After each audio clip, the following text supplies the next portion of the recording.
Muy bien. En la lección anterior nosotros platicamos un poco, ¿verdad?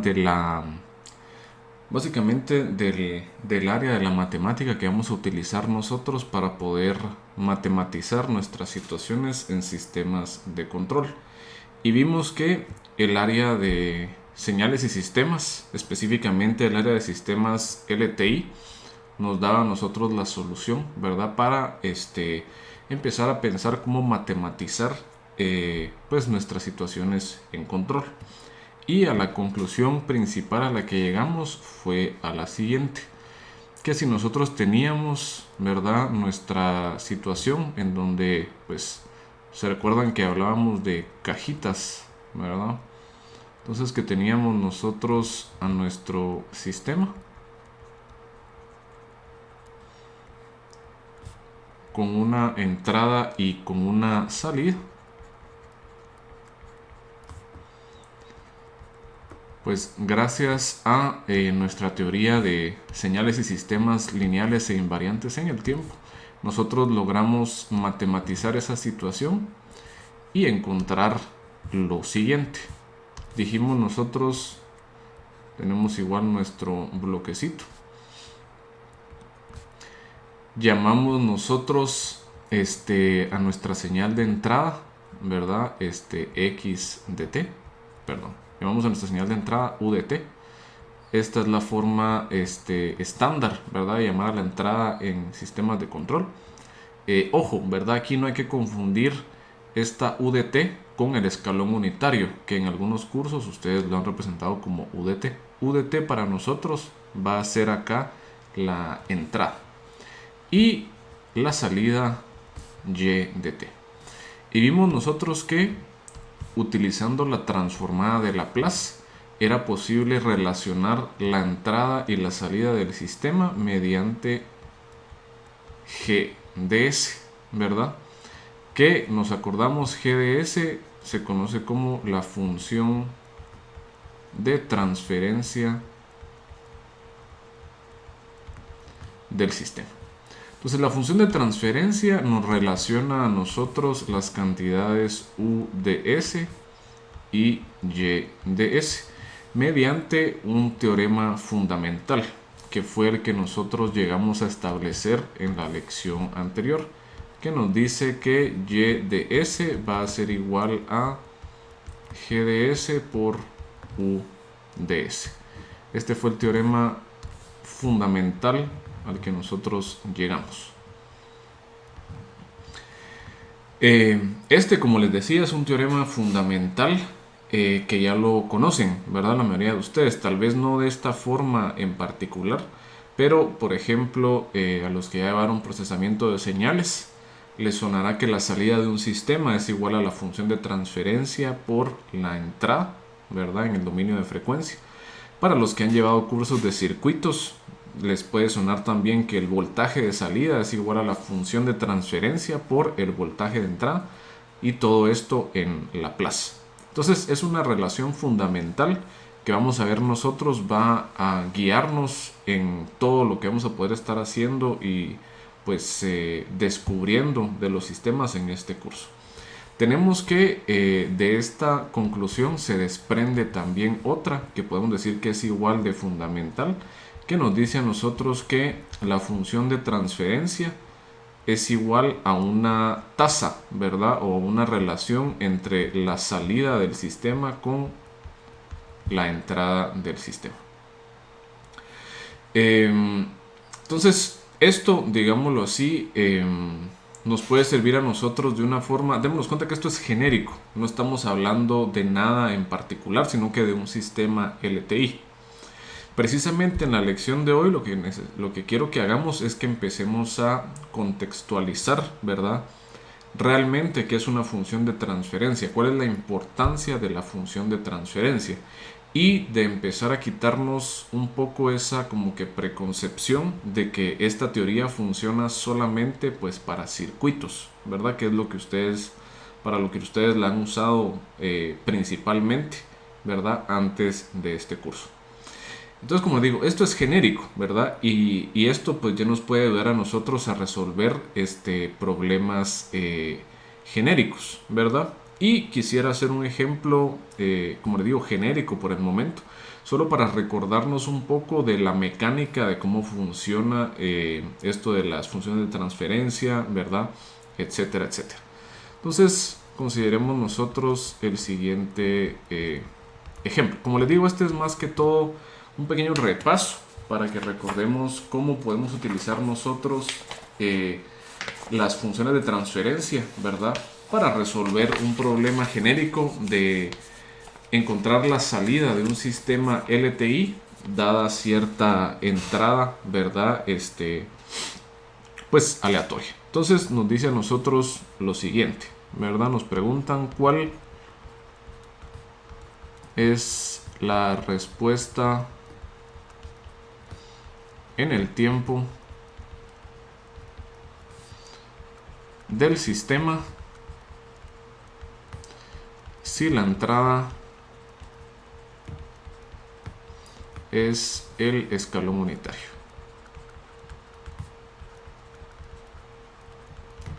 Muy bien. ¿Cuál va a ser entonces nuestro sistema? Pues el sistema va a ser el siguiente. Va a ser s cuadrado menos 4s menos 12. Y aquí arriba tenemos 10. Tenemos la entrada u de t, la salida y de t. Muy bien. Primero tenemos que nosotros pues entender qué nos están pidiendo y qué nos están dando en este problema en particular. Primero nos están pidiendo a nosotros cuál es la respuesta en el tiempo. Bueno, la respuesta en el tiempo se refiere típicamente a y de t, ¿verdad? Entonces nos están pidiendo la respuesta en el tiempo. Ojo, aquí la palabra clave es tiempo, ¿verdad? Porque a pesar de que nosotros vayamos a hacer la manipulación en Laplace, eventualmente vamos a tener que regresar al dominio de tiempo. Y luego nos dan a nosotros que la entrada es el escalón unitario. Entonces esto nos dice a nosotros que u de t es el escalón unitario. Recordemos, ¿verdad?, que el escalón unitario lo estamos representando mediante este 1 caligráfico raro, ¿verdad?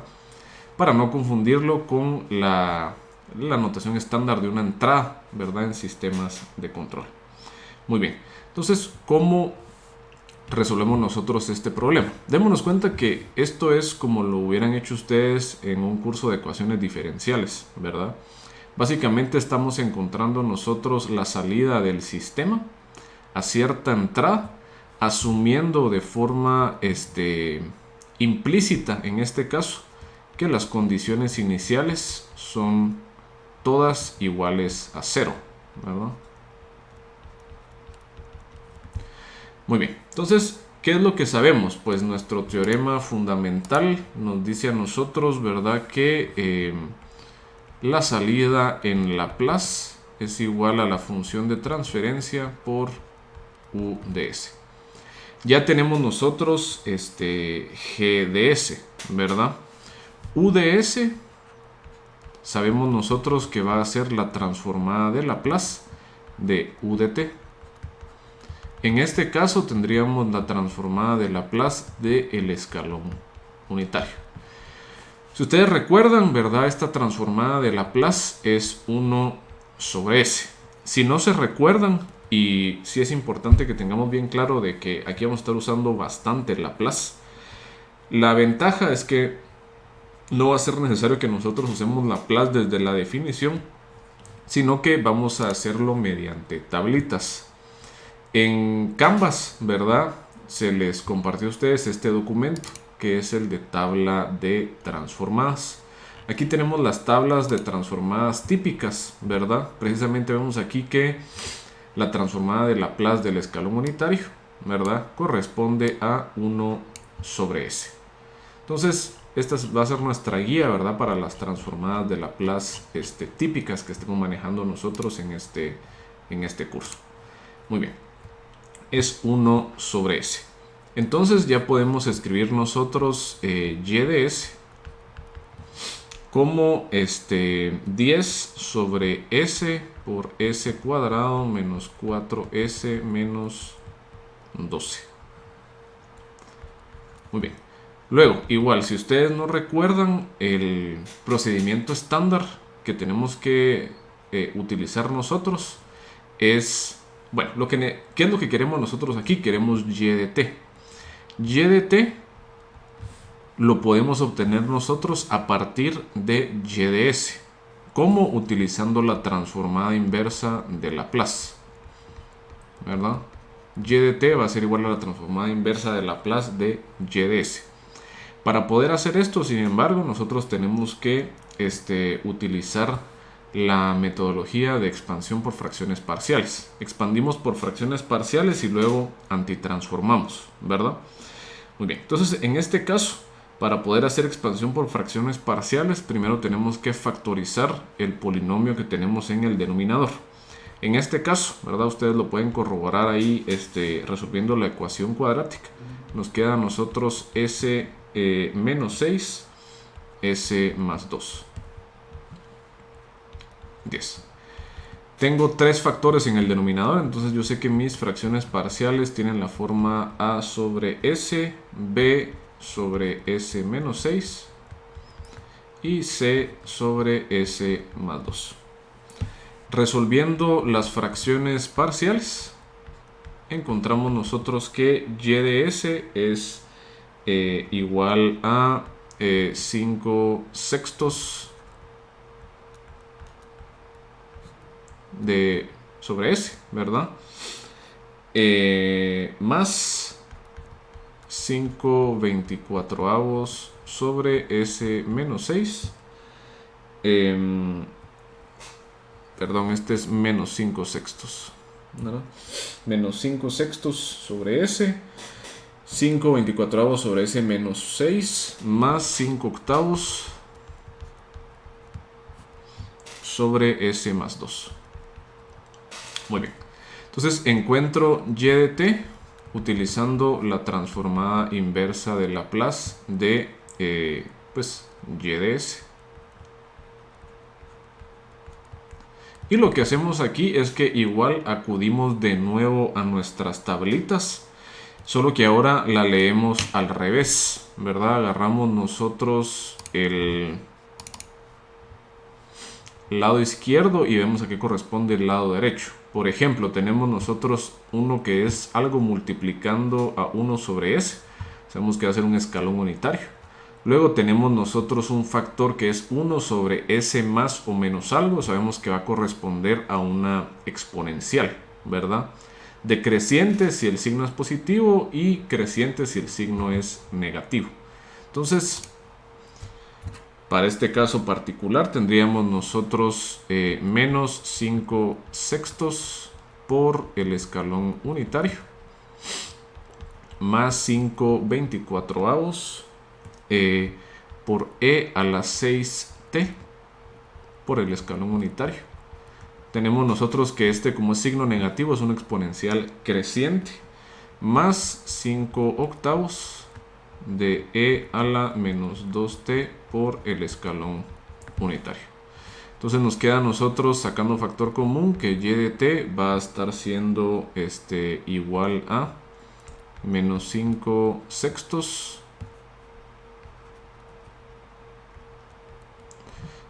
más 5 24avos e a la 6t más 5 octavos e a la menos 2t que multiplica al escalón unitario. Aquí es importante pues notar que este escalón unitario a veces lo vamos a obviar.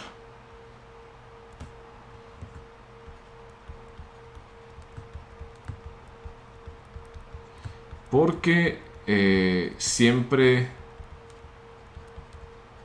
se encuentra allí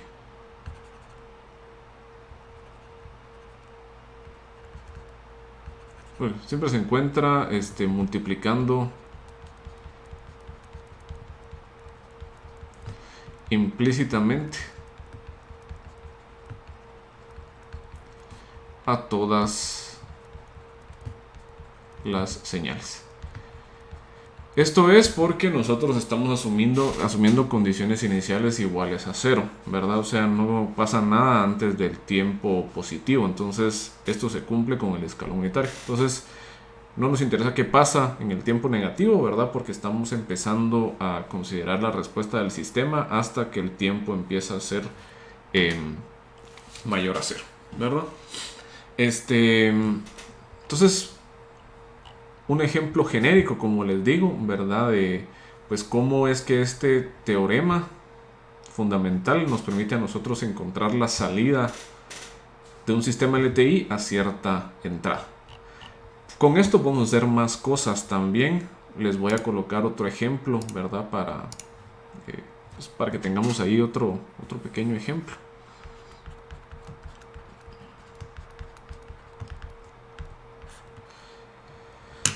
Esto, como les digo, piensen ustedes que es más como a modo de repaso que otra cosa, ¿verdad? O sea, ¿qué podemos hacer nosotros conociendo la función de transferencia, ¿verdad? Por ejemplo, ¿verdad? Nos dicen aquí, encuentre la ecuación diferencial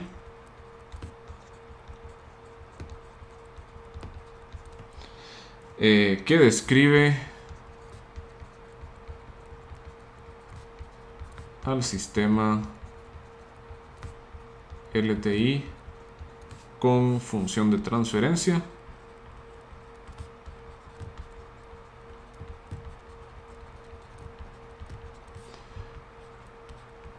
GDS igual a YDS sobre UDS, y esto es igual a S cuadrado más 6S más 2, y en el numerador 2S más 1. Muy bien. Entonces, igual, ¿verdad? Aquí no le estamos dando nosotros ningún contexto de dónde es que está viniendo este sistema, sino que solo, bueno, dada la ecuación, dada la función de transferencia, ¿cuál es la ecuación diferencial que generó este sistema, pues, LTI? Bueno, ¿cómo le podemos hacer aquí? Pues es agarrar, si lo quieren ver así, un proceso inverso, ¿verdad? Yo lo que puedo hacer es, pues típicamente yo podría agarrar una ecuación diferencial, ¿verdad? Para ponerles un ejemplo. Si yo tuviera la ecuación diferencial y' más y igual a u, yo puedo encontrar la función de transferencia sacando transformada de Laplace en ambos lados.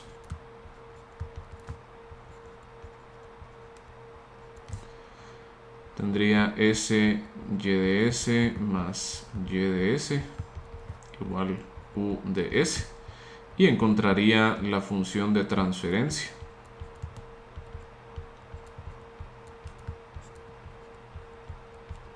En este caso, sacando factor común y de S y dividiendo, ¿verdad? Pasando a dividir, me quedaría 1 sobre S más 1. Entonces, ese sería como que el procedimiento típico, ¿verdad? Es decir, nos dan una ecuación diferencial, encontramos la función de transferencia.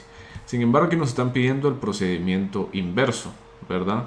De la función de transferencia encontremos nosotros la ecuación diferencial. Entonces, hagamos nosotros el proceso inverso, ¿verdad? Aquí nosotros formamos el numerador y el denominador, separándolos de y de s y de u de s. Entonces, ahora volvamos a juntar el denominador con y de s y el numerador con u de s, ¿verdad? Entonces nos quedaría a nosotros s cuadrado más 6s más 2 y de s igual a 2s más 1 u de s. S cuadrado y de s más 6s y de s más 2 y de s igual 2s u de s más u de s. ¿Qué hacemos ahora? Pues sacamos transformada de Laplace inversa de ambos lados, ¿verdad? Sabemos nosotros, ¿verdad? Por nuestras tablitas y del curso de ecuaciones diferenciales que las potencias de S representan derivadas. Entonces en este caso tendríamos nosotros y' más 6y' más 2y igual 2u' más u, ¿no? Y esta sería entonces nuestra ecuación diferencial. Entonces fue un proceso, ¿verdad?, inverso. Hay muchos más ejemplos, ¿verdad?, que se pueden estar haciendo de manera genérica, ¿verdad?, solo con manipular la función de transferencia. Para ponerles un ejemplo, ¿verdad?, si yo les doy cierta salida a cierta entrada, ustedes pueden encontrar la función de transferencia. Por ejemplo, ¿verdad?, a cierto sistema LTI se le puso como entrada un escalón unitario y presentó en la salida un sinusoide con tal y tal frecuencia. ¿Cuál es la función de transferencia? O sea, lo podemos hacer. Sacamos la transformada de Laplace de Y, la transformada de Laplace de U, las dividimos y tenemos G de S. O por ejemplo, que se les pidiera por alguna razón, bueno, encuentre la respuesta impulsional del sistema, ¿verdad? Sabemos que la respuesta impulsional G de T está relacionada con la función de transferencia G de S mediante la transformada de Laplace. Entonces podría encontrar G de T utilizando transformada inversa de Laplace a G de S. Entonces todo esto es pues súper genérico, como les digo, mucho que ver con ecuaciones diferenciales, el mismo procedimiento que ustedes hicieron, ¿verdad?, en sus cursos de circuitos. Y si bien, ¿verdad?, es importante que nosotros tengamos claro pues el procedimiento y la mecánica del asunto, ¿verdad?, cómo manipular algebraicamente el asunto. Lo que más me va a interesar en este curso es que ustedes entiendan realmente qué es una función de transferencia. Hasta el momento la hemos usado nosotros como algo muy genérico, ¿verdad? O sea, lo colocamos como una expresión en la plaza dentro de una cajita y pues ahí está, lo usamos para hacer estos cálculos, transformada, expresión por fracciones parciales y todo el asunto. Pero nos vamos a dar cuenta que las funciones de transferencia tienen implícita mucha más información, ¿verdad? Y vamos a ver cómo es que realmente estas cajitas, al final de cuentas, van a representar a nuestros sistemas y la forma en que nosotros vamos a estar analizándolos, interconectándolos, ¿verdad?, y utilizándolos, ¿verdad? Entonces quiero que veamos ahora nosotros pues lo siguiente, ¿verdad? Entonces indaguemos un poco o tratemos de obtener intuición sobre G de S, ¿verdad? Tratemos nosotros de, pues ya vimos que es una cantidad en Laplace, que es una función, casi siempre hace una función racional, ¿verdad? Un polinomio en S y otro polinomio en S, etcétera, etcétera, ¿verdad? Pero realmente, ¿qué es lo que está representando o qué es lo que está pasando con una función de transferencia? Entonces quiero que consideremos nosotros este ejemplo sencillo. Solo que ahora este ejemplo sí ya va a tener cierta contextualización, ¿verdad? Muy bien. Agarremos nosotros un sistema pues sencillo. Vamos a tener nosotros un carrito, ¿verdad? Un carro que se va a estar moviendo en dos dimensiones. Disculpen ahí el carro que parece más ovni que otra cosa, ¿verdad? Pero bueno.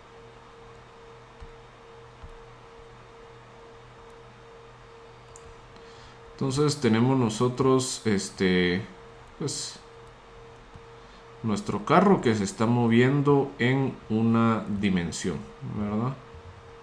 Está aquí sobre cierto camino, vemos que es un camino aquí tierra.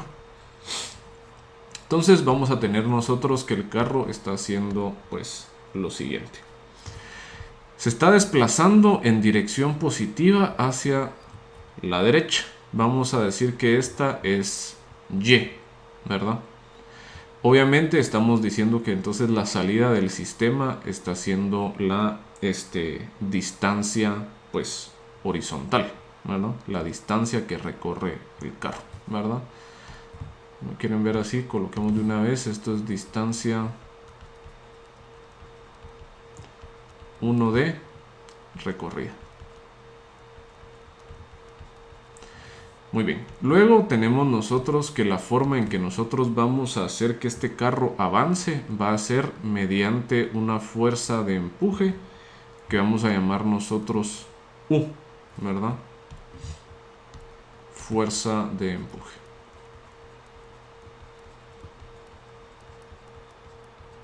Veamos nosotros el pedal de gas, ¿verdad? Y finalmente vamos a tener nosotros que pues en contra del movimiento se encuentra digamos que una resistencia dada por el viento.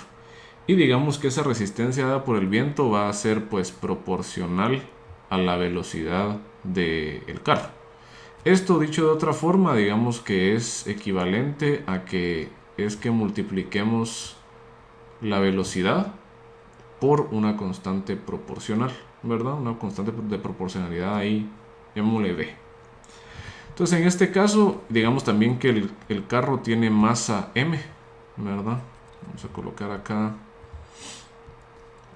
resistencia del viento. Y tenemos que tiene una masa M. Entonces, bajo estas consideraciones, nosotros podemos utilizar la segunda ley de Newton, ¿verdad? Y encontrar que la ecuación diferencial que describe esta situación, ya vamos a ver nosotros la semana entrante, ¿verdad? Cómo modelar este tipo de sistemas mecánicos. Tenemos nosotros y' v sobre m y' igual a 1 sobre m por u. Bueno, yo puedo encontrar, ¿verdad?, la función de transferencia de este sistema, ¿verdad? Puedo preguntar cuál es la función de transferencia. Bueno, yo sé que pues la entrada del sistema es u, la salida es y, entonces la función de transferencia va a estar siendo y de s sobre u de s. Entonces encontremos nosotros la función de transferencia. ¿Cómo le hacemos? Pues sacamos transformada de Laplace a ambos lados de la ecuación diferencial. B sobre m y' igual 1 sobre m transformada de Laplace de u. Entonces nos va a quedar a nosotros s cuadrado ys más b sobre m s ys igual a 1 sobre m u de s. Por lo tanto, cuando nosotros hacemos factor común, ¿verdad? Colocamos ahí términos semejantes con otros, encontramos lo siguiente: que g de s es igual a y de s sobre u de s. Y esto va a estar siendo igual a s cuadrado, perdón, va a estar siendo igual a ms al cuadrado más bs 1 sobre esto. Muy bien. Entonces, mecánicamente, como les digo, ya encontramos cuál es nuestra función de transferencia. Entonces yo puedo decir, ¿verdad?,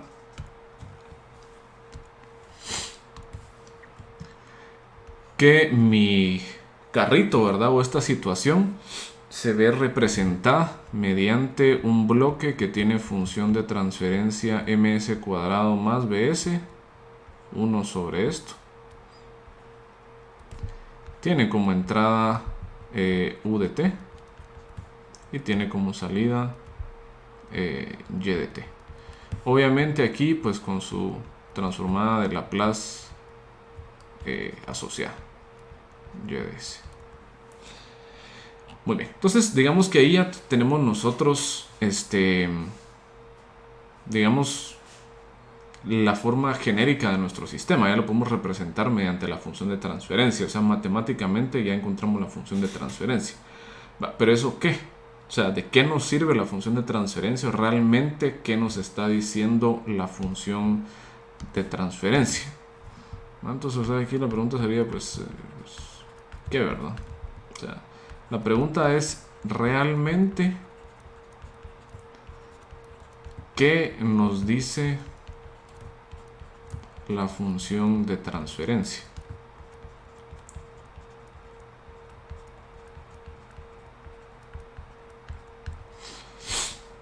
Muy bien.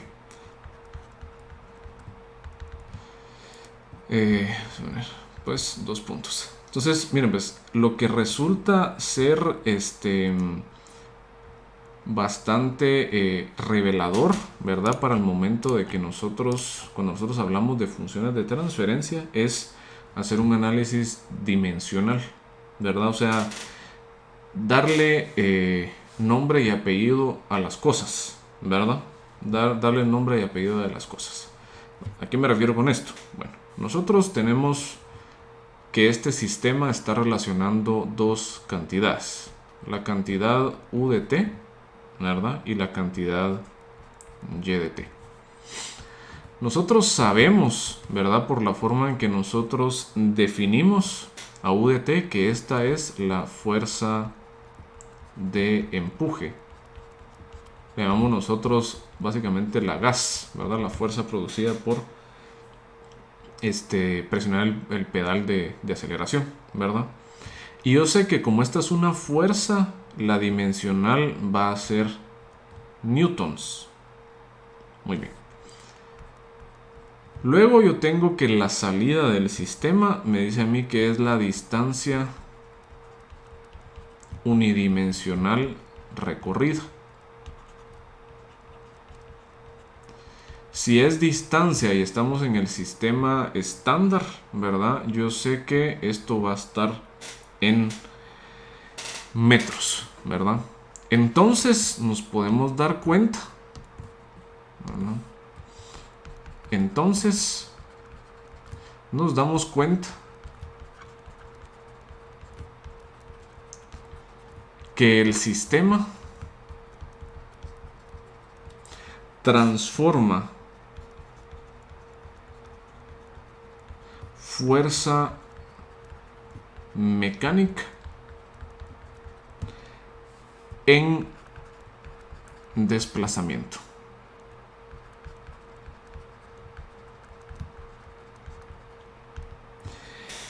Y esto, por muy sencillo que se vea, créanme que es la clave para entender realmente qué es o por qué nosotros utilizamos las funciones de transferencia. En esencia, nosotros vamos a ver que los sistemas, ¿verdad? Mediante su función de transferencia, son simplemente cajas, ¿verdad? Que transforman de una cosa a otra cosa. Se van a dar cuenta ustedes que esta visión de las cosas es tan general que nosotros podemos describir a casi que cualquier sistema, cualquier elemento, como una caja que transforma de una cantidad a otra cantidad. Esto nos abre a nosotros mucho la perspectiva, ¿verdad? De por qué es que esto es tan general. Porque nosotros típicamente nos quedamos como que encajonados en que esto solo sirve para circuitos, ¿verdad? O para el caso de software, ¿verdad? Donde teníamos que todo era digital. Pero resulta que esta forma de ver las cosas es súper general. Démonos cuenta que todos los sistemas mecánicos, en esencia, son sistemas, son cajas que transforman fuerzas a distancias o fuerzas a velocidades, ¿verdad? Es básicamente lo que nos está diciendo a nosotros la segunda ley de Newton, ¿verdad? La sumatoria de fuerzas va a ser igual a un cambio en momentum, ¿verdad? O masa por aceleración.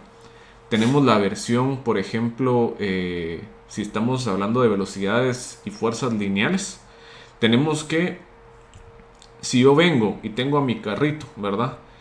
Y le genero una fuerza, ¿verdad? ¿Qué va a generar esa fuerza? Que el carro se mueva. Entonces, el sistema mecánico, ¿verdad? En este caso nos damos cuenta que es simplemente una cajita que transforma fuerza a distancia. Entonces, nosotros podemos ver que todos los sistemas, ¿verdad? Se pueden describir de esta manera.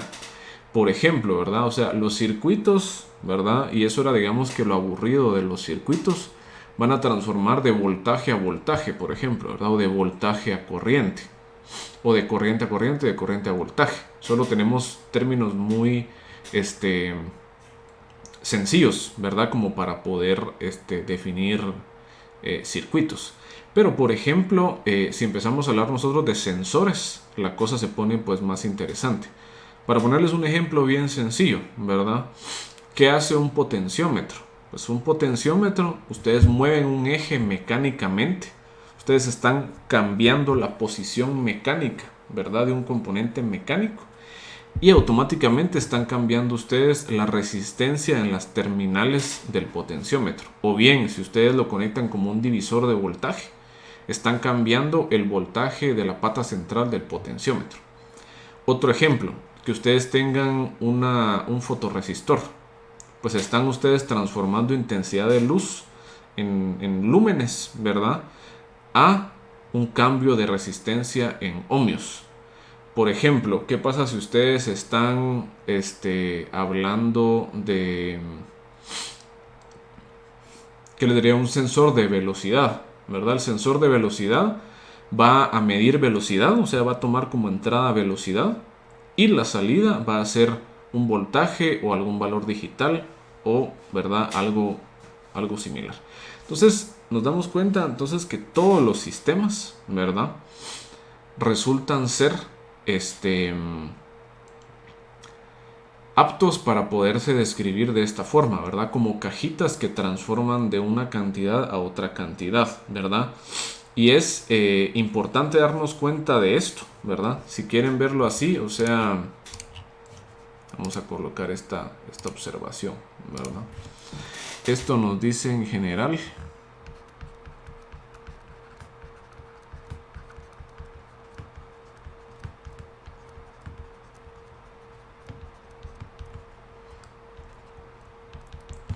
Nosotros podemos representar, o lo que representa GDS, son cajas que transforman de pues una cosa a otra cosa. Entonces cada sistema solo está efectuando una transformación, ¿verdad? Y lo que realmente ocurre es que al interconectar muchos de estos sistemas, nosotros empezamos a ver que empiezan a emerger comportamientos complejos. Y estos comportamientos, ¿verdad? Van a ser los que nos permitan a nosotros, pues más adelante, efectuar control utilizando retroalimentación, ¿verdad? Entonces nos damos cuenta que al final, ¿verdad? Nuestros sistemas de control o nuestros diagramas de bloques que están metidos adentro de los sistemas de control son simplemente un montón de interacciones e interconexiones entre un montón de cajitas que transforman de una cosa a otra cosa. Esto es importante, ¿verdad? No solo por tener esa intuición de que las funciones de transferencia representan transformaciones, sino que si nosotros vemos ese análisis dimensional, nos va a dar a nosotros una clave, ¿verdad? De qué tenemos que conectar con qué cosa. Dicho de otra forma, las interconexiones entre bloques tienen que ser consistentes dimensionalmente hablando. Es decir, si por ejemplo este sistema mecánico que entra newtons y sale metros, yo si lo voy a colocar un sistema a la derecha, ¿verdad? Ese sistema tiene que ser capaz de recibir metros y darnos otra cosa, ¿verdad? No puedo yo colocarle aquí un circuito, ¿verdad? Lo cual ustedes saben que no tiene sentido, ¿verdad? ¿Cómo voy a conectar yo la salida de la distancia recorrida a un circuito, ¿verdad? Entonces, por ejemplo, ¿verdad? Si yo tuviera alguna forma, no sé, tengo un sensor de rotaciones, ¿verdad? En la llanta del carro, yo podría utilizar ese sensor de rotaciones que toma como entrada una distancia en metros y nos regresa a nosotros alguna medición, ¿verdad? Que podría ser en voltaje, en corriente o algo que ya podamos utilizar nosotros. Entonces es bien interesante e importante ese análisis dimensional, porque a pesar de que sea sencillo, nos da a nosotros una clave de cómo analizar los sistemas, ¿verdad? O sea, nos ayuda a poder ser consistentes, ¿verdad? En lo que estamos nosotros interconectando. Y en algunos casos nos va a ayudar a descifrar qué tenemos que conectar, ¿verdad?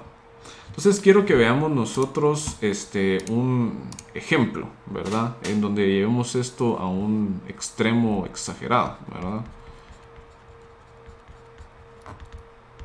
Ejemplo. Veamos una interconexión entre varios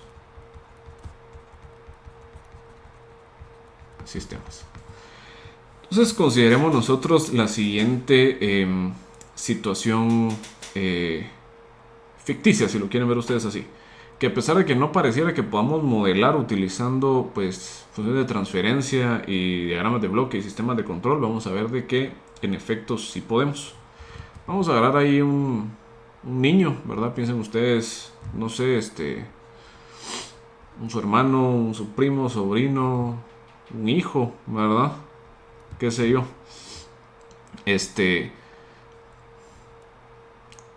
Tienen ustedes que tiene un joystick, ¿no? Y que este joystick se está comunicando mediante comunicación inalámbrica a un carrito de control remoto.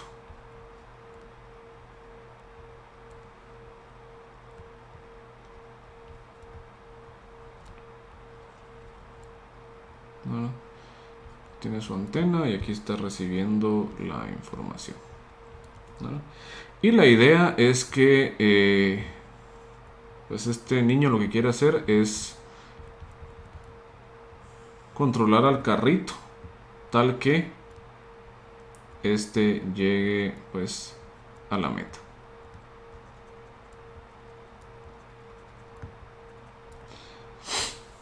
Muy bien. Entonces, tratemos nosotros de plantear esta situación utilizando diagramas de bloques, ¿no? ¿Cómo podemos plantear esta situación? Utilizando diagramas de bloques. Bueno, primero tenemos que encontrar todos los agentes que están participando en esta situación, ¿verdad? Tenemos nosotros pues el niño como tal. Agarremos tal vez aquí digamos que la mano, que es el que está manejando el joystick. Tenemos el joystick.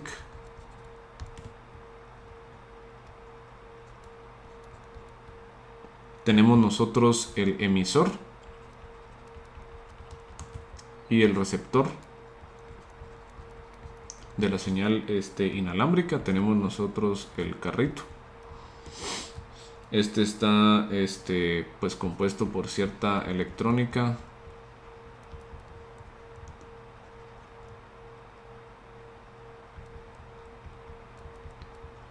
más mecánica interna,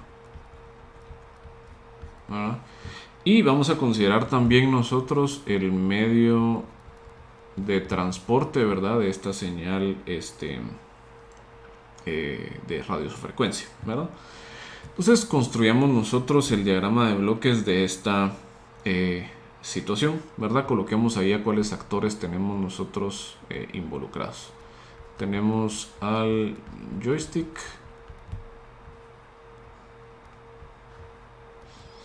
tenemos a el emisor,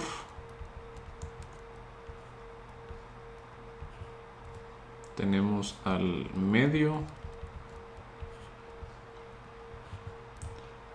al receptor,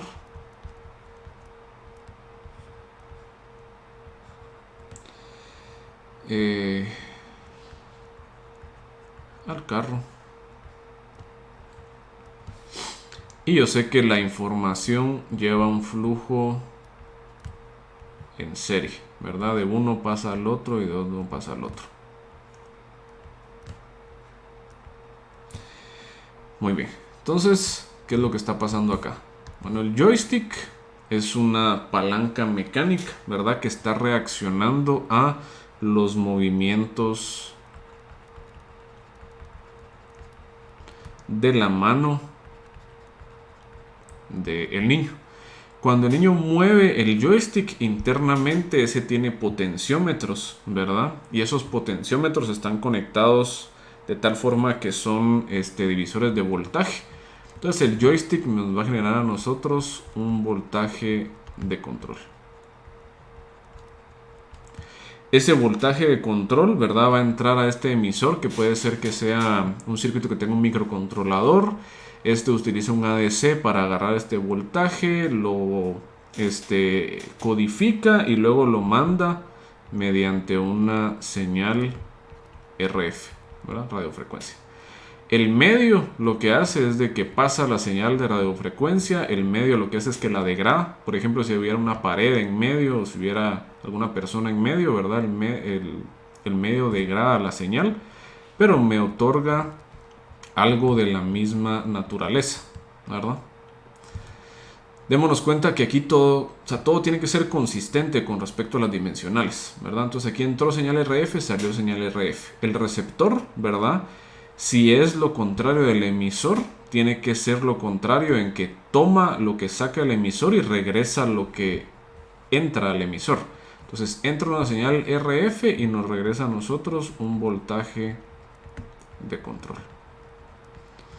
Luego, como el carrito, ¿verdad? Estamos considerando nosotros que es tanto la electrónica como la mecánica interna. Yo sé que con ese voltaje de control puedo estar activando otro circuito con microcontroladores. Con eso puedo yo dictar cierto valor de PWM para actuar algunos transistores, unos drivers, ¿verdad? Que muevan a los motores, y al mover los motores se genera una fuerza de empuje interna en el carrito y se empieza a mover. Y sería entonces desplazamiento del carro. Entonces démonos cuenta que yo sé que si el niño mueve la mano con el joystick, eventualmente toda esta señal se va a ir propagando, ¿verdad? Vamos a ir nosotros de acá para acá, luego de acá para acá, y se va a ir propagando hasta que nosotros lleguemos a la salida final. Entonces yo sé que los movimientos de la mano del niño eventualmente van a pasar por un montón de transformaciones y van a llegar hasta lo que él quiere que llegue, que es el desplazamiento del carro. ¿Qué pasa, por ejemplo, si quisiéramos nosotros plantear esto como un sistema de control y hacer que el niño sea capaz de llevar el carrito hasta la meta? Pues podríamos setear la meta como un valor de referencia. Podríamos utilizar nosotros los ojos del niño como un sensor, el sistema de visión, para evaluar qué tan lejos está de la referencia y cerrar el lazo de control, ¿verdad? Haciendo que los movimientos de mano que haga el niño sean dependientes de qué tanto le falta al carrito llegar para llegar a la referencia, a la meta, ¿verdad? Tiene sentido, mientras más lejos esté, los movimientos del joystick van a ser más bruscos, ¿verdad? Que necesitamos más velocidad, y conforme más cerca estemos van a ser más pequeños, ¿verdad? Entonces vemos nosotros cómo es que se va propagando, ¿verdad? Una señal original, que puede ser que sea algo que no tenga nada que ver con lo que eventualmente queremos hacer. Pero como cada función de transferencia, cada bloquecito es una caja que hace una transformación, podemos ir transformando y transformando hasta llegar a lo que eventualmente queremos nosotros. Entonces esa es la gran ventaja, ¿verdad? De nosotros poder hablar de las funciones de transferencia al final como transformaciones, ¿verdad? De una cosa a otra cosa. Donde se pone un poco complicado el asunto, ¿verdad? Y ahorita vamos a ver nosotros pues qué podemos hacer para resolverlo. Se pone un poco complicado el asunto es cuando nosotros queremos matematizar esta situación. Vamos a ver nosotros, ¿verdad? Que en las situaciones típicas de control, a pesar de que nosotros estuvimos hablando, ¿verdad? De que existe el sistema o el lazo de control canónico. Muchos sistemas en la realidad no van a cumplir con esa estructura, sino que van a ser mucho más complejos. El problema al nosotros tener sistemas más complejos es que la matemática y el álgebra puede llegar a complicarse bastante rápidamente. ¿A qué nos referimos con eso? Llamemos nosotros, matematicemos esta situación, ¿verdad? Yo sé que la entrada aquí va a ser UDS, la salida aquí va a ser YDS, ¿verdad? Y pues yo sé que el joystick, pongámosle que se llama G1DS, el emisor G2DS, ¿verdad? Cada bloquecito es una función de transferencia. G4DS, G5DS. Y llamemos nosotros a estas señales que están de intermedio algunos otros nombres auxiliares, ¿verdad? VDS, luego WDS, luego, no sé, XDS y ZDS, para ponerles un ejemplo. Entonces démonos cuenta que si yo quisiera, por ejemplo, ¿verdad? Yo digo, bueno, el niño ahorita está haciendo un movimiento, no sé, sinusoidal. Digamos, seno de t por el escalón unitario. ¿Cómo vemos nosotros qué es lo que pasa en la salida del sistema? Pues tenemos que irlo propagando, ¿verdad? Transformamos a Laplace, multiplicamos por G1, encontramos V. Luego agarramos esto, ¿verdad? Lo multiplicamos por G2, encontramos W. Multiplicamos por G3, encontramos X. Y así nos vamos, ¿verdad? Entonces nos damos cuenta de que esto puede llegar a ser complicado porque aquí tenemos 5 funciones de transferencia. Estaríamos hablando nosotros que para poder ver qué pasa con el carro, el desplazamiento a una entrada sinusoidal, tendríamos nosotros que, ¿verdad?, utilizar nuestro teorema 5 veces, una vez para cada función de transferencia, ¿verdad? Entonces esto es problemático, ¿verdad? Porque, pues ¿cómo le hacemos, verdad? O sea, ¿cómo le hacemos para sistemas inclusive más complejos, ¿verdad? Esto sería un montón de álgebra, se hace súper engorroso, ¿verdad? Complicado. Imagínense que yo quisiera conocer también los valores en el tiempo de estas señales intermedias. Se hace un gran relajo. Entonces, a pesar de que conceptualmente está fácil, ¿verdad? De visualizar y de ver cómo hacer esto, la parte analítica, ¿verdad? La matemática se está viendo complicada, como que nos hace falta pues algo. Quiero que veamos otro ejemplo, ¿verdad? Quiero que veamos otro ejemplo, donde aquí sí ya estamos hablando nosotros de un sistema de control pues real, ¿verdad?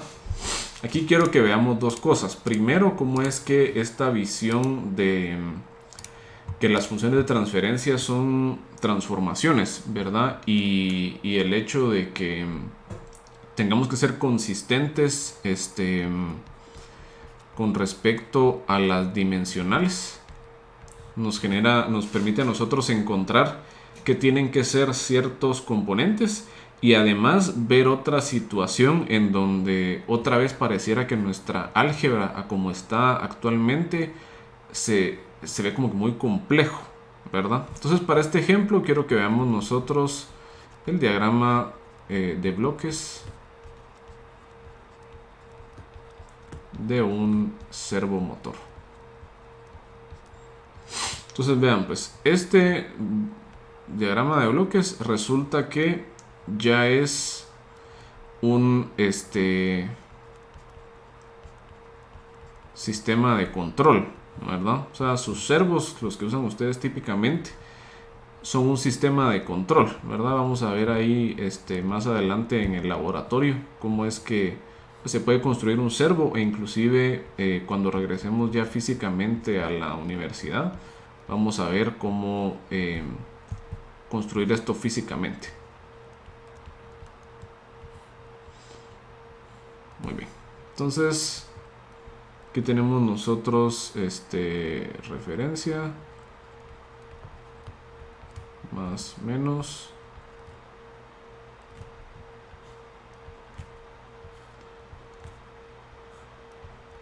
la salida.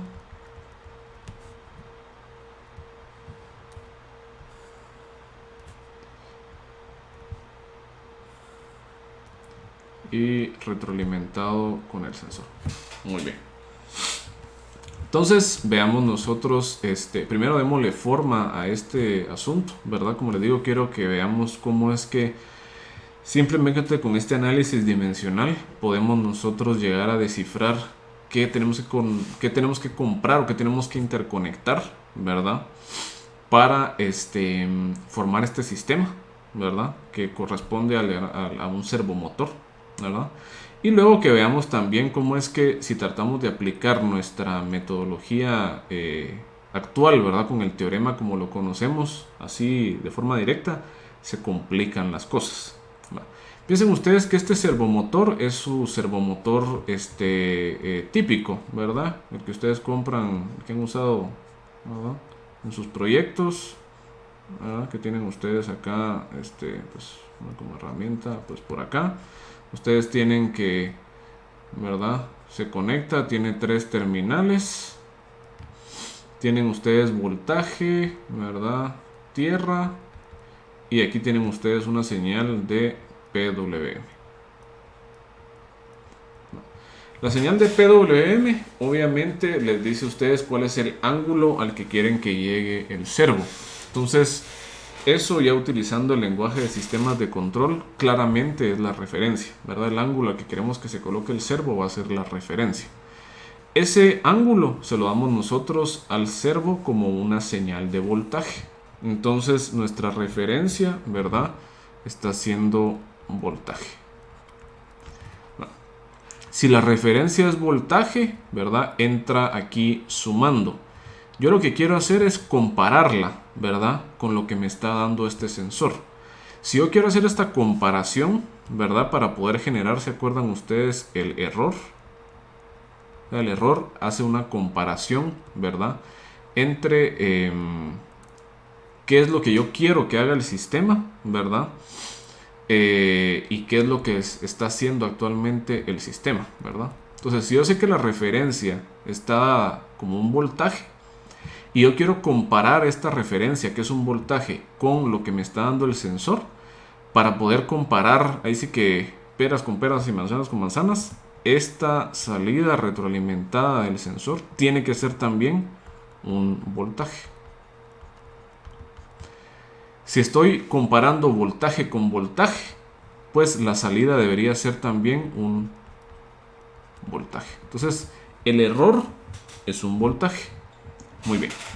Luego, ¿qué podemos ver nosotros? ¿Qué más conocemos? Bueno, tenemos nosotros que la salida del sistema, ¿verdad? La salida del sistema es la posición del eje del motor, ¿verdad? El servo cuando funciona, yo coloco aquí en la referencia un ángulo y en la salida debería estar apareciendo que la posición del eje está precisamente en ese ángulo. Entonces aquí nuestra salida va a ser la posición del eje. Digamos nosotros que esto va a estar en grados, ¿verdad? Entonces, cuando yo agarro y mido esto, ¿verdad? Para que sea consistente dimensionalmente, el sensor debe ser también un sensor que tome como entrada posición del eje en grados y que nos devuelva a nosotros un voltaje. Muy bien. Luego, el motor, ¿cómo es que funciona? ¿Ustedes qué controlan del motor para hacer que se mueva? Muchos dirían voltaje, pero realmente es corriente. Entonces, el motor es un dispositivo que transforma corriente a un cambio en la posición de su eje, ¿verdad? Entonces, yo le aplico cierta corriente a en cierto sentido. La posición del eje del motor empieza a cambiar debido a cierta velocidad angular positiva que se genera en el motor, ¿verdad? Muy bien. Bueno, ¿qué más nos hace falta aquí por definir? Bueno, el controlador, supongamos nosotros que en este caso, ¿verdad? Este sí se los voy a dar. Para un servo convencional va a ser un circuito. Entonces, si es un circuito, está fácil, ¿no? Porque agarra voltaje y probablemente nos va a devolver a nosotros voltaje, ¿verdad? Para ponerles ahí un ejemplo. Muy bien, entonces nos hace falta a nosotros definir dos componentes, ¿verdad? Ya sabemos que el controlador es un circuito que agarra un voltaje y nos genera otro voltaje, dependiendo de cuál sea la comparación entre la referencia y lo que estamos midiendo. El actuador tiene que ser algún dispositivo que tome un voltaje y que nos genere a nosotros una corriente, ¿verdad?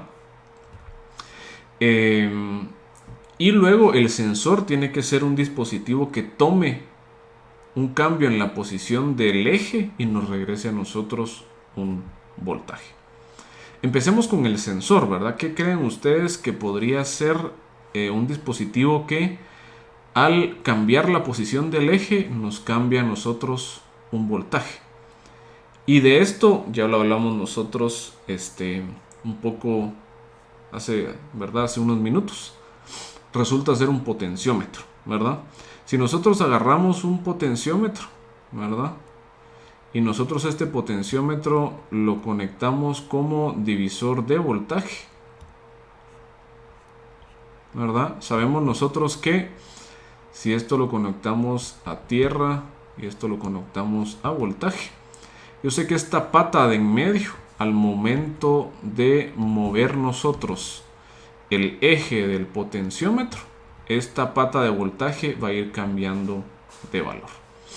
Entonces resulta que en este caso nuestro sensor puede ser un simple potenciómetro. Y si ustedes han tenido curiosidad, ¿verdad? Y han abierto un servo, se van a dar cuenta que adentro de los servos que ustedes típicamente utilizan hay metido un potenciómetro. Un potenciómetro que está acoplado al eje del motor, que cuando el motor se mueve el potenciómetro. Entonces, al moverse el motor, mueve el eje del potenciómetro, entonces cambia el voltaje entre las terminales del potenciómetro y utilizamos eso dentro de un circuito de control, ¿verdad? Para mover al motor, ¿verdad? Entonces, si ustedes tienen, igual esto como les digo, lo vamos a ver en el laboratorio y lo vamos a hacer, pues ojalá el otro semestre, ¿verdad? Vamos a construir un servo, entonces vamos a agarrar un potenciómetro y lo vamos a acoplar al eje del motor, ¿verdad? Pero si no, busquen ustedes inclusive, así que googleen un servo abierto, ¿verdad? O bien si tienen ustedes un servo en su casa, agarren un destornillador, ¿verdad? Y ábranlo y se van a dar cuenta que hay un potenciómetro, ¿verdad? Ese potenciómetro es el sensor dentro de ese sistema de control, ¿verdad? Luego nos hace falta a nosotros definir cuál va a ser el actuador, ¿verdad? O sea, cuál va a ser nuestro actuador, ¿verdad? Ese actuador nos dice a nosotros que va a tomar en la entrada un voltaje y nos tiene que dar en la salida una corriente, ¿va? Que es por la forma que es, pareciera que es un circuito, ¿verdad? Pero ¿qué tipo de circuito creen ustedes que va a ser, ¿verdad? Por la forma que estamos nosotros viéndolo, así que entra un voltaje y sale una corriente. Bueno, en sus cursos de electrónica analógica, ¿verdad? O en los cursos de ¿cómo se llama? De circuitos, vieron ustedes unos circuitos especiales que se utilizan para controlar motores que se llaman drivers con transistores. Entonces este es un driver con un transistor. ¿Qué es lo que está pasando acá? Para ponerles un ejemplo ahí sí que es súper simplificado, tenemos nosotros acá, ¿verdad? Un transistor. Este transistor viene y está manejando un motor por acá. Entonces, ¿qué pasa, verdad? Yo le coloco aquí un voltaje de control, por lo general en PWM, y entonces el motor recibe una corriente proporcional, ¿verdad? A este PWM y al voltaje de alimentación, conforme cambia este voltaje de control, ¿verdad? Entonces esta sería la corriente del motor. Entonces un driver, ¿verdad? Cabalmente se acopla a esto de acá. Entonces con esto, si se dan cuenta, yo ya puedo inclusive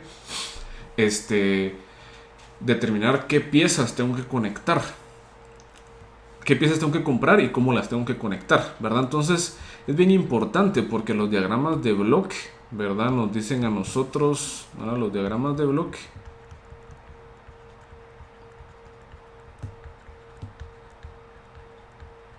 nos indican cómo interconectar los elementos en nuestros sistemas.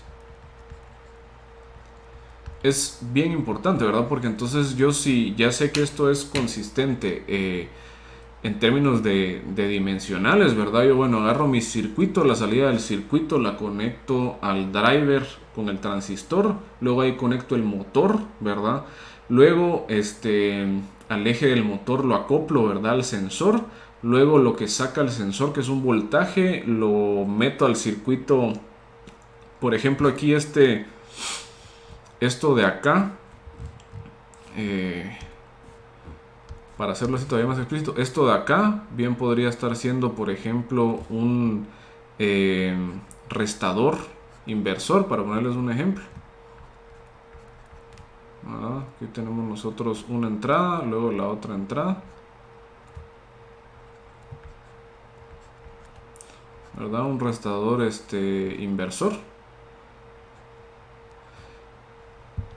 Y, ¿verdad? Generamos el error como un circuito, lo pasamos al circuito del controlador, sale esto, actúa el transistor, ¿verdad? Y así funciona esto. Ojo, digamos que donde se complica la situación, y aquí otra vez volvemos a caer lo mismo, es cuando tratamos de matematizar el asunto. Por ejemplo, llamemos a la referencia RDS, llamemos a el error, pues EDS, llamemos al controlador CDS, al actuador, qué sé yo, un ADS, al motor es nuestra función de transferencia GDS, la salida YDS, la entrada aquí al motor es UDS, pongamos que este voltaje se llama W, aquí estamos midiendo YDS, ¿verdad? El sensor llamémosle HDS y la salida llamémosle, no sé, ZDS. Entonces, ¿cómo hacemos nosotros para ver cómo está funcionando el sistema? Es un relajo, así se dan cuenta. ¿Por qué razón? Porque la salida depende de la salida. O sea, es una cosa complicada porque agarro la referencia, la resto con respecto de ZDS, pero ZDS ¿qué es? Pues es YDS por HDS. Entonces agarro esto, es el error, ¿verdad? Pasa por esto, pero me queda la salida. Entonces la salida depende de la salida. Entonces, ¿cómo hago ahí, verdad? Tengo que resolver una ecuación ahí complicada. Entonces se complica el asunto, ¿verdad? Entonces, si nos damos cuenta, ahorita estamos nosotros en un nivel como que alto de intuición,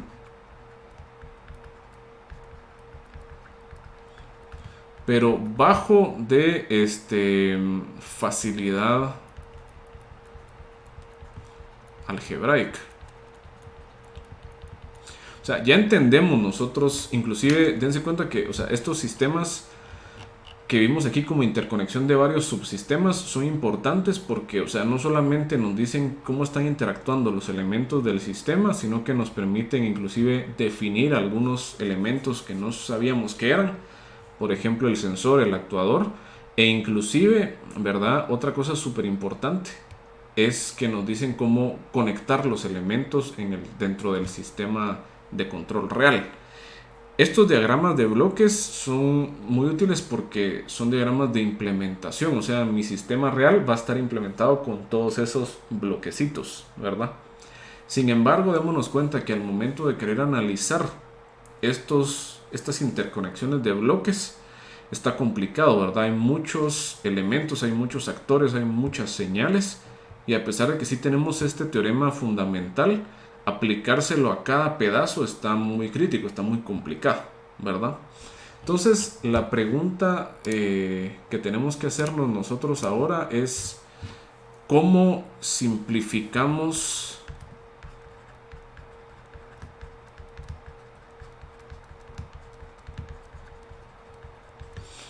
el análisis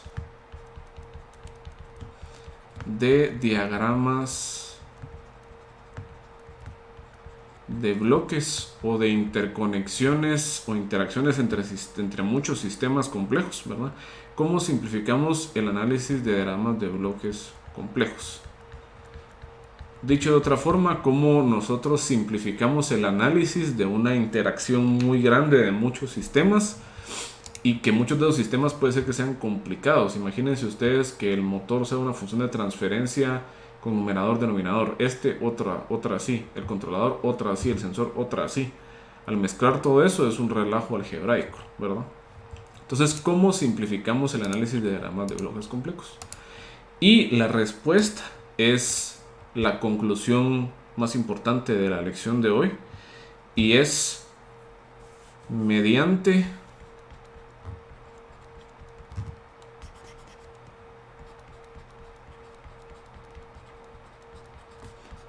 la llamada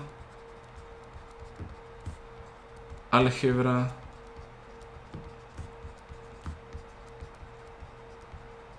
de bloques. Mediante la llamada álgebra de bloques. Muy bien. Entonces, el álgebra normal era un set de reglas, ¿verdad?, que nos permite manipular y transformar expresiones algebraicas. El álgebra de bloques son un montón de reglas que nos permiten a nosotros transformar, ¿verdad?, y modificar los diagramas de bloques, ¿verdad? Entonces, ¿verdad?, básicamente reglas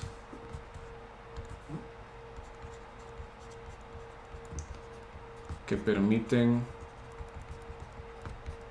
la manipulación de diagramas de bloques.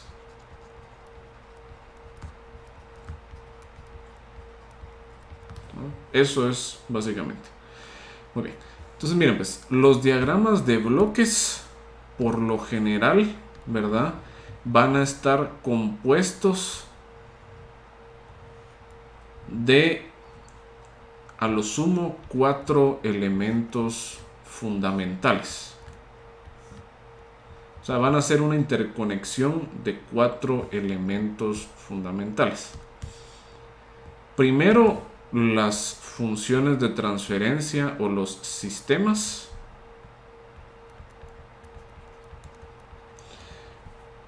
Luego, las flechas, ¿verdad?, que son interconexiones.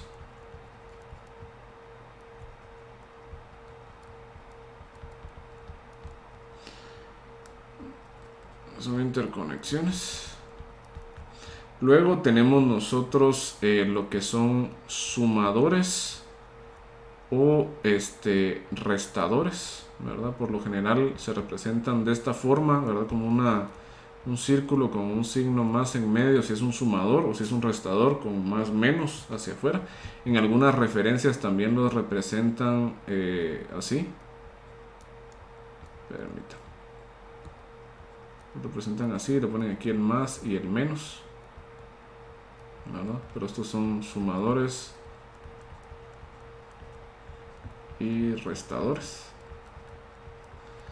Y en algunos casos, ahora vamos a poner aquí con paréntesis, representan con un triángulo lo que son amplificadores o ganancias.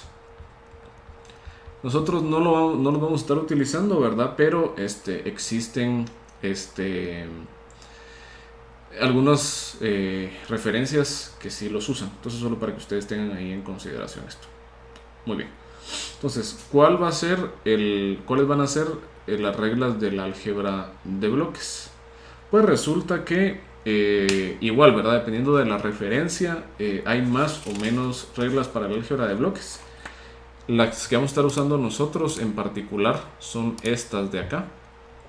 Son 6 reglas básicas, ¿verdad?, que todas surgen, ¿verdad?, del teorema fundamental que vimos nosotros de que la salida es igual a la función de transferencia, ¿verdad?, por la entrada. Vamos a tener nosotros que hay Bueno, en particular tenemos nosotros por acá. Sí, bueno, en particular tenemos nosotros tres, ¿verdad? Reglas que van a ser fundamentales. La primera regla fundamental es la que tenemos nosotros como la regla número 1, que es la interconexión en cascada. Lo que nos dice a nosotros la interconexión en cascada es que dos sistemas en serie o en cascada son equivalentes a multiplicar las funciones de transferencia. Entonces, para dos sistemas en cascada se multiplican las funciones de transferencia. Otro que es fundamental y que no está explícitamente puesto acá es la interconexión en paralelo, ¿verdad? Si tenemos interconexión en serie o en cascada, también tenemos nosotros la interconexión en paralelo. Esta nos dice a nosotros en esencia, ¿verdad? Que si tenemos aquí G1, G2, ambas tienen la misma entrada.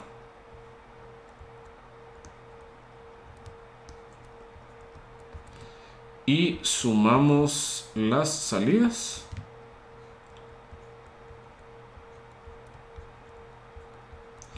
Esto es equivalente a sumar las funciones de transferencia.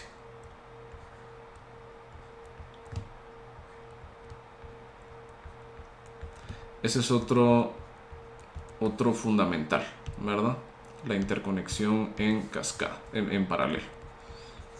Esta va a ser especialmente importante para nosotros cuando veamos el controlador PID, ¿verdad? Bueno, y la más importante es la retroalimentación negativa. La retroalimentación negativa.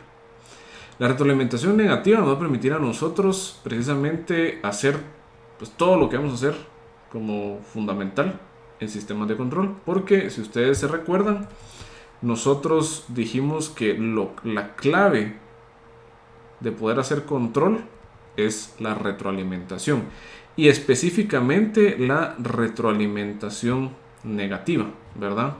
A nosotros nos va a estar interesando el caso específico de retroalimentación negativa, ¿verdad? Que nos dice a nosotros, ¿verdad? Que si agarramos G,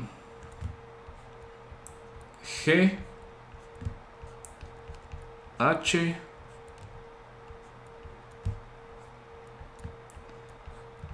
aquí tenemos más menos, aquí tenemos nosotros Y y aquí tenemos nosotros R. Vamos a ver más adelante esta notación aquí estándar. Esto va a ser equivalente a tener G1 más G por H.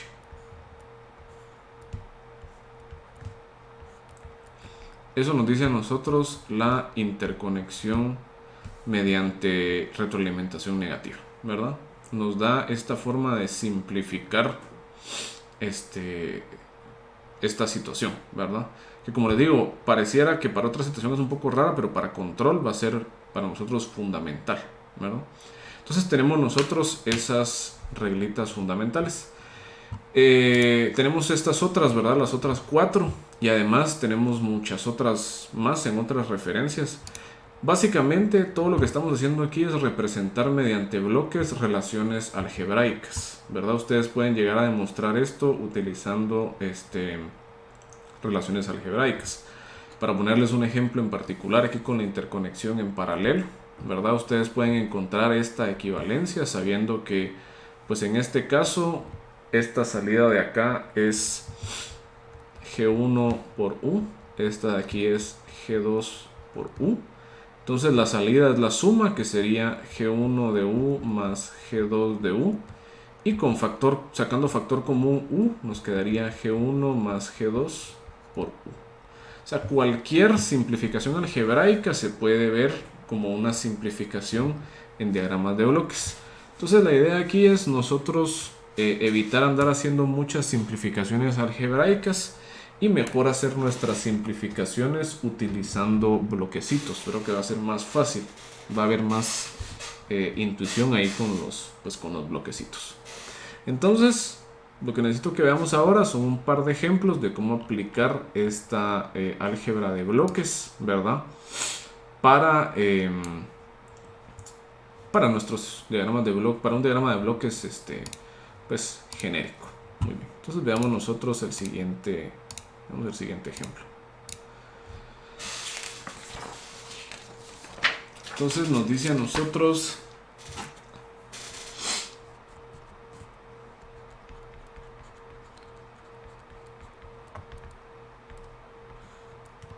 ejemplo.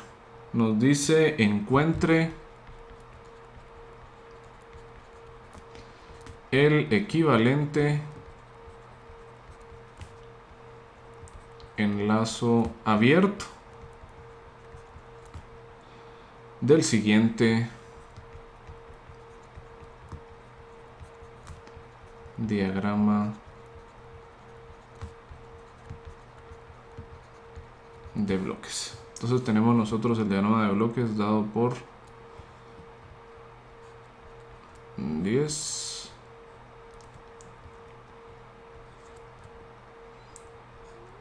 1 sobre S, 100 sobre S más 10,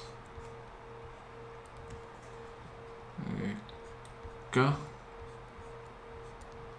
y ahí estamos listos. Entonces esto viene hacia acá, retroalimentamos hacia acá,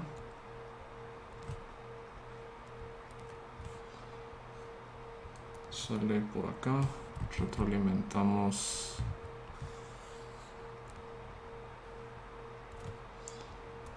hacia acá, más menos, más menos. Esta se llama R de S, esta se llama Y de S. Muy bien.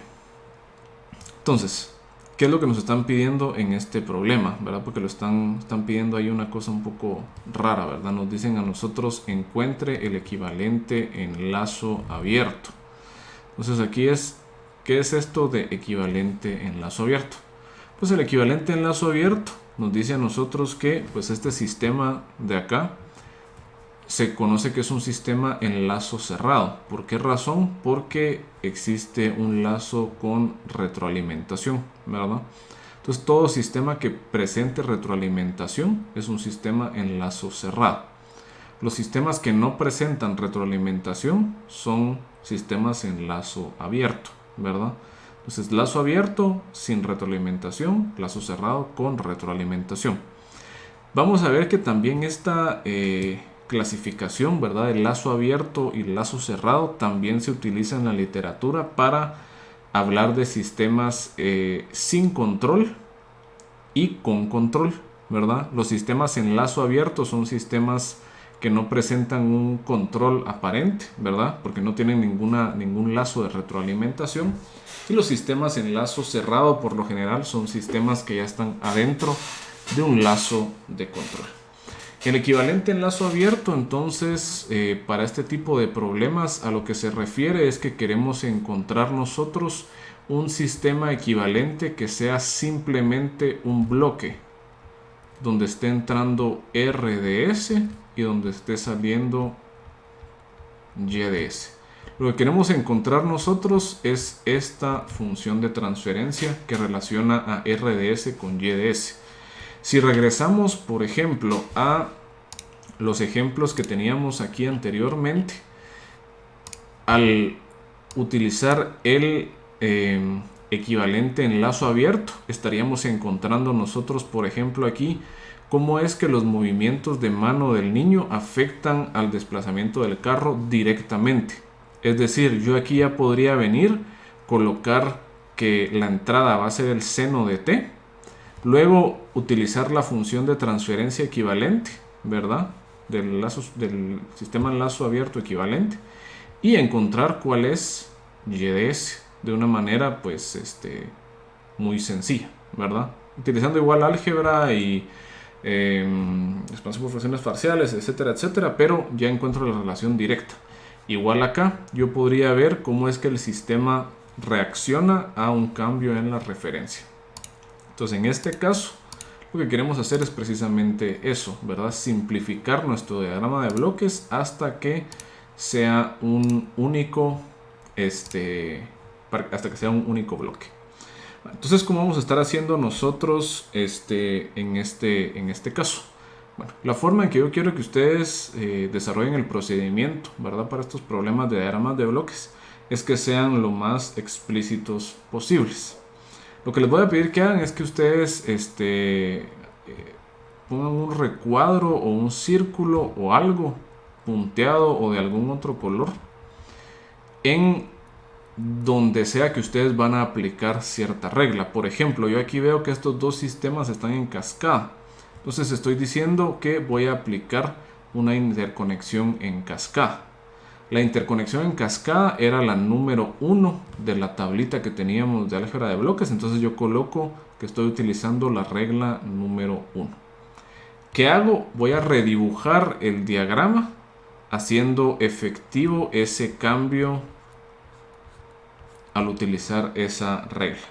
¿Qué pasaba cuando nosotros conectamos o hacemos la interconexión en cascada a los sistemas? Pues multiplicamos la función de multiplicamos las funciones de transferencia, por lo cual nos queda a nosotros s cuadrado más 10s 100 sobre eso, ¿vale? Entonces tenemos nosotros esta situación de acá.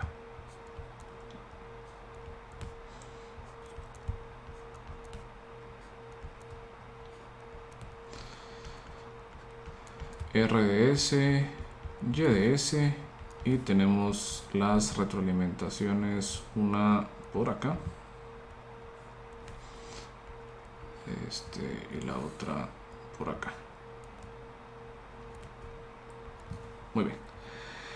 Luego nos damos cuenta de que tenemos aquí un caso típico de retroalimentación negativa, precisamente por acá.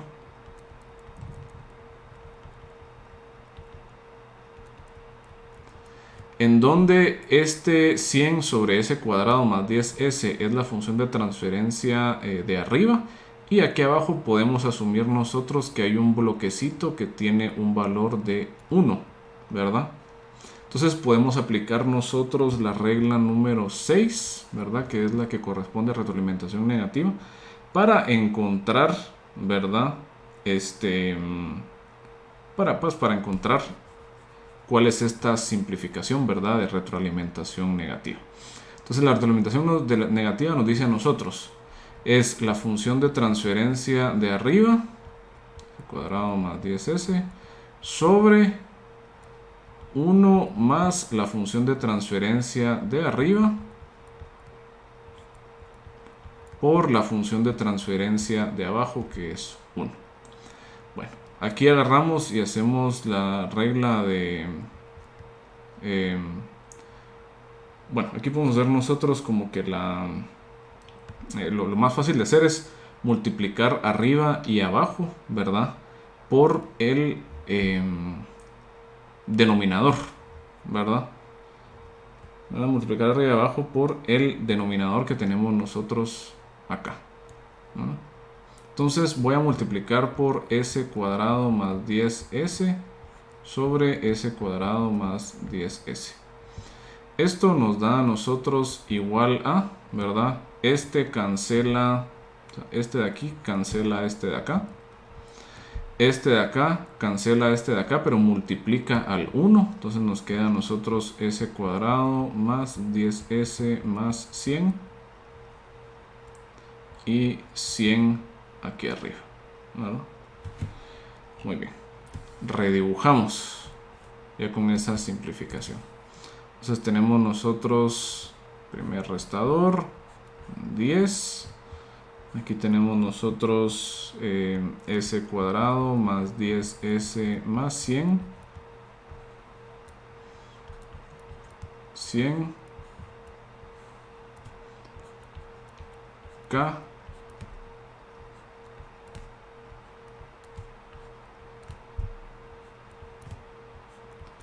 y solo nos queda pues una retroalimentación restante. Aquí estaría y más menos y aquí estaría r.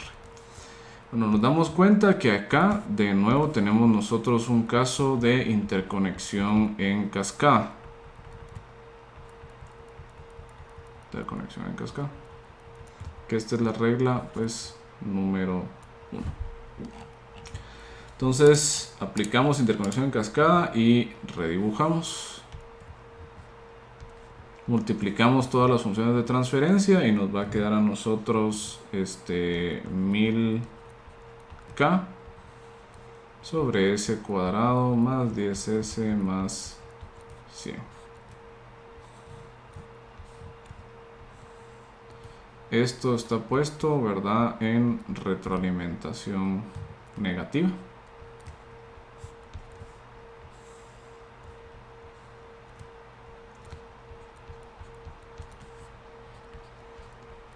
Y aquí pues claramente nosotros aplicamos otra vez la regla número 6.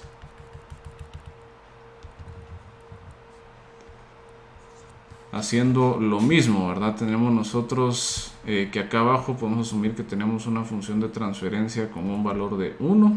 Entonces nos quedaría 1000k sobre s cuadrado más 10s más 100 sobre 1 más 1000k sobre s cuadrado más 10s más 100. Multiplican, ¿verdad?, por el denominador arriba y abajo. Y obtienen ustedes finalmente la siguiente función de transferencia. Tenemos un único bloque que tiene función de transferencia s cuadrado más 10s más 100, 1 más 10k, 1000k,